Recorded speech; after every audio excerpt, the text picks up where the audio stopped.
श्रोताओं नमस्कार। आज है विश्व हास्य दिवस और हंसना हंसाना हमारे जीवन में बहुत महत्वपूर्ण है। हम कितने भी दुख में क्यों ना हो, जीवन में कितना भी विषाद क्यों ना हो, यदि हम हंसते हैं, मुस्कुराते हैं तो तमाम व्याधियां अपने आप समाप्त हो जाती हैं। और हंसने हंसाने के लिए, गुदगुदाने के लिए कविता बहुत अच्छा माध्यम है। और जब हास्य व्यंग्य की कविताएं हम सुनते हैं तो ठहाके लगाने को मजबूर हो जाते हैं। और इसीलिए हमने आज एक ऐसे युवा कवि को चुना है जिन्होंने पूरे देश में अपनी कविताओं के माध्यम से धूम मचा रखी है।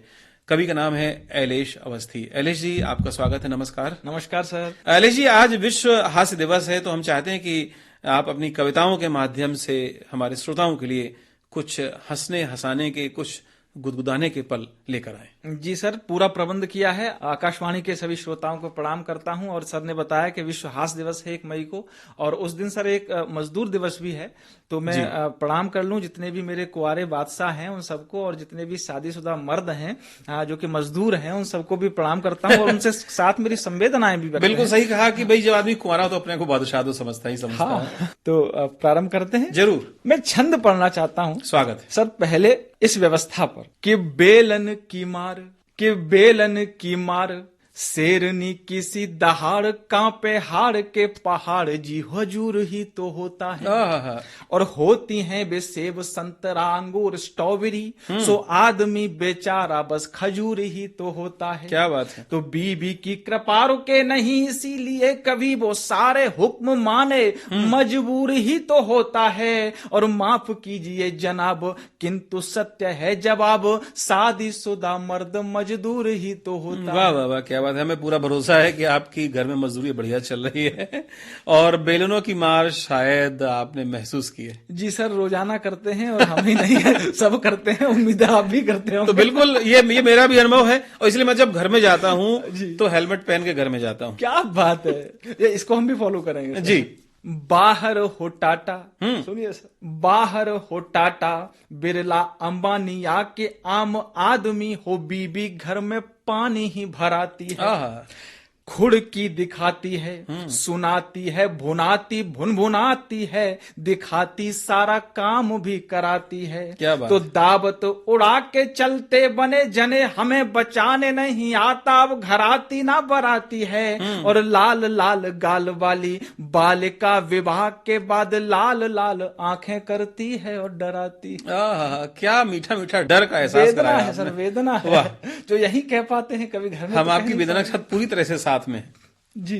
एक और सर रखता हूं। स्वागत है। कि छीन लेती है, कि छीन लेती है लुगाई मेरी सब कमाई, भाई सच्ची है बताई, ना बचाई एक पाई है। वाह, बिल्कुल सत्य कह रहा हूं सर, कोई अतिशयोक्ति अलंकार का प्रयोग कर ही नहीं रहा हूं। क्या बात। कि छीन लेती है लुगाई मेरी सब कमाई, भाई सच्ची है बताई, ना बचाई एक पाई है। 60 साड़ियां 50 सैंडल वहां, यहाँ पे एक कोट पैंट एक शर्ट एक टाई है। कि 60 साड़ियां 50 सैंडल वहां, यहाँ पे एक कोट पैंट एक शर्ट एक टाई है। तो घूर घूर देखते हैं मायके में भाई, घूर घूर देखते हैं मायके में भाई, मेरी करके बुराई बेड इमेज सी बनाई है। और देती है दुहाई वो दहेज में फसाई, कहाँ जाई एक और कुआं दूजी और खाई है। वाह वाह वाह, क्या बात है। ईश्वर आपको खाई और कुएं दोनों से बचा के रखे। अभी आपने 50-60 साड़ियों की बात की, और देखिए ये हकीकत है कि हमारी घर की महिलाएं कहीं किसी शादी में जाती हैं तो भाई हमने वहां इस रंग की साड़ी पहनी थी, अब इस फंक्शन में जाना तो ये साड़ी नहीं पहनेंगे। उन्हें याद सब रहता है, उनके पास तमाम रंग है, जितने रंग हैं वो सब उनके लिए हैं। लेकिन पुरुषों के लिए वही काला नीला काला इसके अलावा कोई चौथा रंग नहीं मिलेगा। सही बात है। और अगर अक्सर लोग बराबरी की बात करते हैं तो मैं निवेदन करना चाहूंगा कि अक्सर लोग जैसे पुरुष पूरे सीजन में एक कोट से एक सूट से काम चला सकते हैं, लेकिन महिलाएं क्या एक साड़ी से सभी शादियों में जा सकती हैं? नहीं जा सकती सर। तो ये बराबरी के लिए एक पैमाना ये भी होना चाहिए। हाँ, इसके लिए हम आवाज उठाते रहेंगे जी। अच्छा, आप शादीशुदा के लिए सुनाए, कुंवारों के लिए कुछ और सुनाए? बिल्कुल होना चाहिए। कुंवारे बड़े खुश हो रहे होंगे सुन के। वैसे जितने भी शादीशुदा हैं सब भूतपूर्व कुंवारे हैं। इसलिए ये रचना सबके लिए है। बिल्कुल सबके लिए है कि रूप में श्रृंगार कारे काजरा की धार, कान कोयल सी बोल गई सांवरी सी बालिका। अच्छा, सांवरी मैंने इसलिए कहा, हमारी वाली सांवली है, जिसकी गोरी हो वो गोरी गोरी लगा ले, मात्रा भार बराबर है। वाह। कि रूप में श्रृंगार कारे काजरा की धार, कान कोयल सी बोल गई सांवरी सी बालिका। बड़े बड़े ज्ञानी महादानी ब्रह्मचारियों की पोल खोल खोल गई सांवरी सी बालिका।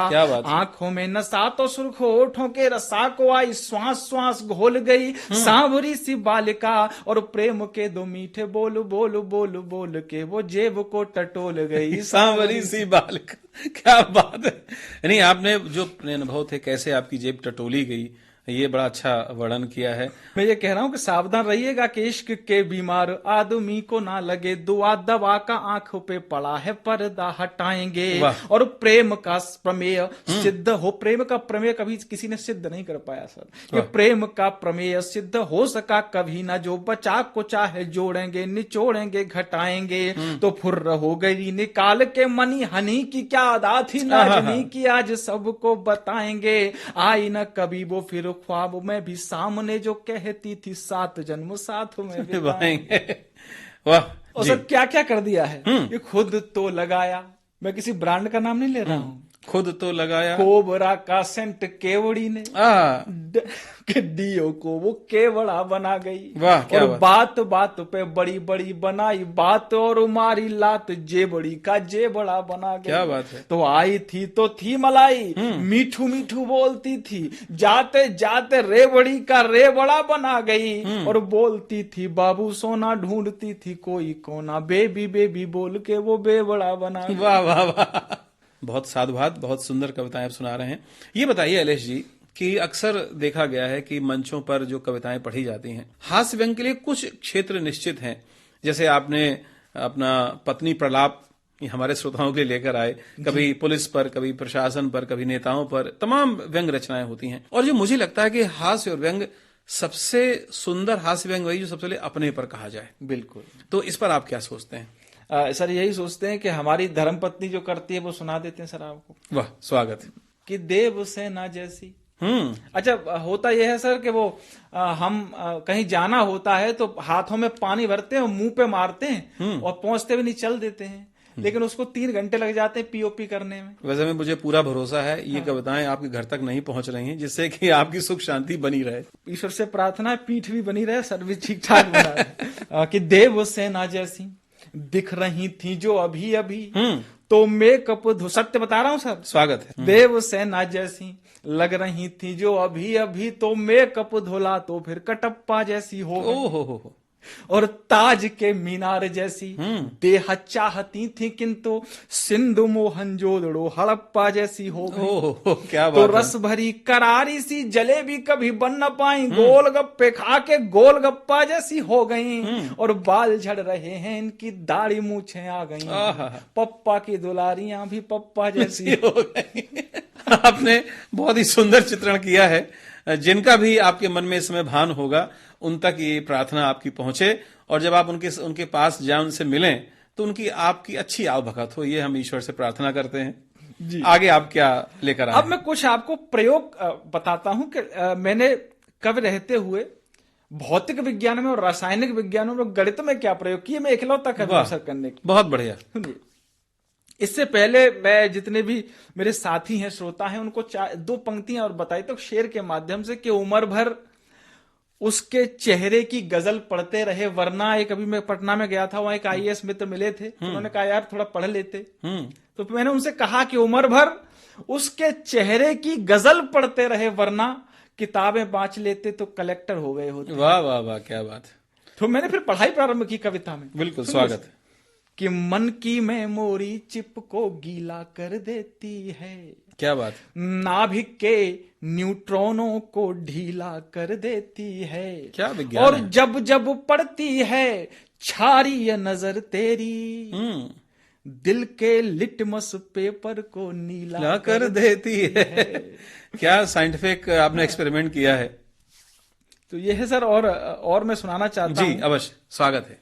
कि तुम्हारी बहुत गर्मी पड़ रही है, 4 पंक्तियां सर उसके लिए कि तुम्हारी एक चितवन से ही माला माल हो जाए, हमारे दिल के ऑफिस में खत्म हड़ताल हो जाए, किसी मरुथल के जैसे तप रहा है, 47 डिग्री सेंटीग्रेड था, किसी मरुथल के जैसे तप रहा है शहर ये मेरा, अगर तुम मिलने आ जाओ तो नैनीताल हो जाए, अगर तुम एक और के मोहब्बत की दीवारों पर, एक बहुत बड़ी ज्वलंत समस्या उठा रहा हूं सर, मोहब्बत की दीवारों पर गुलाबी पेंट हो जाएं, तुम्हारा तन बदन महका दे ऐसा सेंट हो जाएं, अरे इस प्यार की सर्विस में अब तक संविदा पर हैं, अगर डैडी से मिलवा दो तो परमानेंट हो जाए।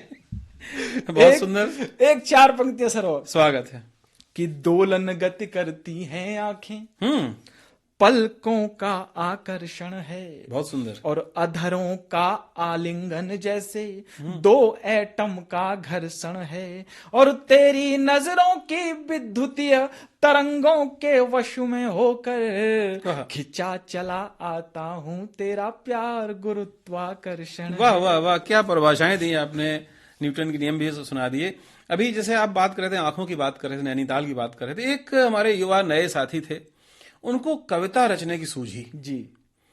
अब वो अपनी प्रेयसी के पास बैठे थे, उनका नैनों पे कविता लिखी जाए, तो उन्होंने कहना शुरू किया कि तुम्हारी आंखें हैं झील जैसी, तुम्हारी आंखें झील जैसी, क्या बात है, दिल चाहता फोड़ के पत्थर निकाल। तो कभी कभी कविता बनाते हुए कुछ और बन जाता है। सोचिए उनके बाद उनका क्या हुआ होगा, वही जानते हैं जी। और हमारे श्रोताओं के लिए क्या लेकर आए हैं सर? अभी चुनाव गुजर के गए जी, एक व्यंग्य छोटा सा उस पर भी देना चाहता हूं। स्वागत। हमारे सर वो सबके यहाँ आए, कहने के कोई पद ले लीजिए, पद जो थे रेवड़ियों की तरह बांटे गए, हर पार्टी ने अपने अपने बांटे। हमारे पास भी आए कि सर आपकी बात बहुत लोग सुनते हैं, पद ले लीजिए। हमने क्या बचाया, आपने राष्ट्रीय अध्यक्ष लेके पन्ना प्रमुख तक सब बना दिए। बोले अभी आपके चौकीदार को आपकी कॉलोनी का अध्यक्ष बना के आए, गली बची है, आप चाहें तो उसका अध्यक्ष गली प्रमुख बन जाए। अब हम भी कभी हम मानते हैं कि ये तो नहीं बनना, अब हम बनना क्या चाहते हैं वो सुन के जाओ। स्वागत। कि नगर के उपाध्यक्ष ना से प्रभारी, नगर के उपाध्यक्ष ना से प्रभारी, न छुटभैया नेता, न पार्टी पुजारी, न ब्लॉकों के प्रमुख, न करनी प्रधानी निगम के, न पार्षद बने राजा जानी, न मंत्री साहब के सहायक बनेंगे, अपन फॉर्च्यूनर के लायक बनेंगे, या भौकाल अपना है अपनी बकैती बनेंगे तो सीधे विधायक बनेंगे। वाह, भौकाल टाइट है। बिल्कुल जी सर। देखिए अभी आपने नेताओं की बात की और देश की बात की, जो अभी पिछले कई दशकों से हम लोग माहौल महसूस करते हैं, उस पर मैं कुछ पंक्तियां पढ़ता हूं। और देखिए जो हमारी चाहे वो यातायात व्यवस्था हो या कहीं की, उसकी मैं उसके इशारे से मैंने कुछ कहने का प्रयास किया। देखिए अगर बात पहुंचे तो बताइएगा। जी जी। कि मैं दाएं जाऊं या बाएं, आपसे मतलब? जी, यातायात परिवहन में ही हो रहा है। बिल्कुल। कि मैं दाएं जाऊं या बाएं, आपसे मतलब? मैं इधर जाऊं या उधर, आपसे मतलब? मैं किधर जाऊं, आपसे मतलब? मैं राह चलते कोई दीवार गिरा दूं, आपसे मतलब? जनाब ये टांग मेरी अपनी है, मैं किसी काले कुत्ते से कटवाऊं, आपसे मतलब? और जनाब ये देश मेरा अपना है, मैं इसे बेच खाऊं, आपसे मतलब? सही बात है, वाह। ये देखिए इशारों इशारों मैंने बात की, कहीं हास्य की बात भी है और व्यंग्य की बात भी है। ठीक है। और हमारे श्रोताओं के लिए आप और क्या सुनाएंगे आज? 90 लाख कमाए हमने झुग्गी झोपड़ियां तुड़वाकर, आह, और 75 लाख चुनाव में आपस में सर फुड़वाकर, 13 लाख दलाली ली है हमने सड़कें बनवाने में, और 75 लाख लिए हैं अच्छे पुल को तुड़वाने में, स्कूलों में न लगवाए बस 10 लाख बचाए हमने, अस्पताल की बिल्डिंग में बस 12 लाख बचाए हमने। तो क्या हुआ अगर हमने ये जंगल के जंगल काटे हैं, कम से कम अफसर और नेताओं के तो तलवे चाटे हैं। आज छपा है नाम हमारा अखबारों के फ्रंट पेज पर, व्यंग्य की पंक्ति है सर, कि आज छपा है नाम हमारा अखबारों के फ्रंट पेज पर, क्योंकि 4,000 रुपए के हमने भी कंबल बांटे हैं। क्या बात है, क्या बात है। और आपने इस कविता के माध्यम से उन तमाम जगहों पर इशारा किया है जो आज की व्यवस्था की ये न चाहते हुए भी एक हकीकत है, इससे कोई मुंह मोड़ नहीं सकता। और आज जो विश्व हास्य दिवस है, हम यही अपने श्रोताओं से कहते हैं, बस यूं ही हंसते रहिए। और हंसने का जो कविता इतना सुंदर साधन है, शायद उससे बड़ा और कोई व्यवस्था हो नहीं सकती। और जब मुस्कुराते हैं आप, चेहरे की तमाम मांसपेशियां सक्रिय होती हैं, आपका खून का दौरान बढ़ता है, आप स्वस्थ रहते हैं। बस यूं ही हंसते रहें, हंसाते रहें। ऐलेश अवस्थी बार बार आते रहें। आपका बहुत बहुत धन्यवाद। बहुत बहुत धन्यवाद सर।